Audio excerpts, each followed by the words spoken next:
Setelah libur 2 minggu lamanya, akhirnya spoiler singkat One Piece chapter 1171 pun rilis dengan judul Ragnir.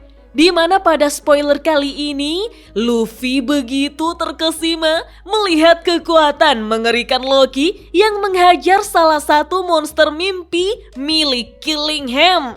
Oh iya, siapa tahu ada yang ingin berdonasi? Silakan klik link Saweria yang ada di deskripsi ya.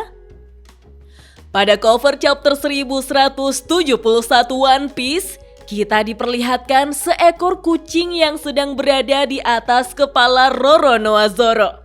Spoiler pun dimulai dengan penjelasan bahwa setelah serangan mengerikan Loki yang telah memakan buah iblis legendaris dan menggunakan Ragnir, efeknya sampai berdampak kepada Imu-sama hingga kehilangan Harald.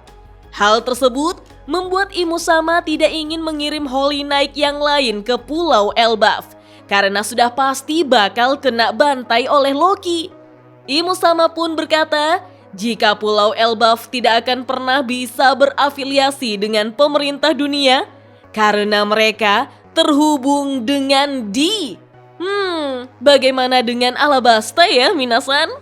Lalu, setelah 6 bulan kilas balik, akhirnya cerita kembali ke masa sekarang. Setelah mendengar semua yang diceritakan oleh Loki, Hairudin pun meminta maaf kepada Loki, kemudian membebaskan kakaknya tersebut. Setelah Loki bebas, tiba-tiba seekor monster kerangka Draug jatuh ke dunia bawah, minasan.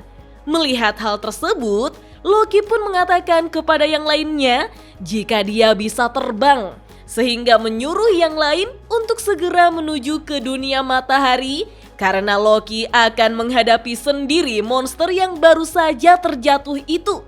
Namun, di sini Luffy tidak ikut rombongan.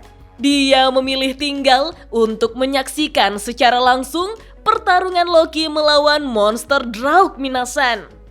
Kita pun diperlihatkan bagaimana Loki menghabisi monster tersebut dengan serangan Niflheim menggunakan palu Ragnir, sehingga dengan seketika monster tersebut langsung membeku, minasan.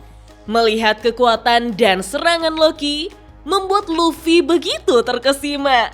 Dan spoiler singkat chapter 1171 One Piece pun hanya sampai di sini, minasan. Wah, jadi penasaran, semengerikan apakah Loki hingga sanggup membuat Luffy terkesima, minasan? Apalagi Loki sudah tidak disalahpahami lagi oleh Hairudin. Sayangnya, minggu depan One Piece kembali libur. Hiya. Oke deh, minasan, kita tunggu saja spoiler lengkapnya rilis besok ya. Dah.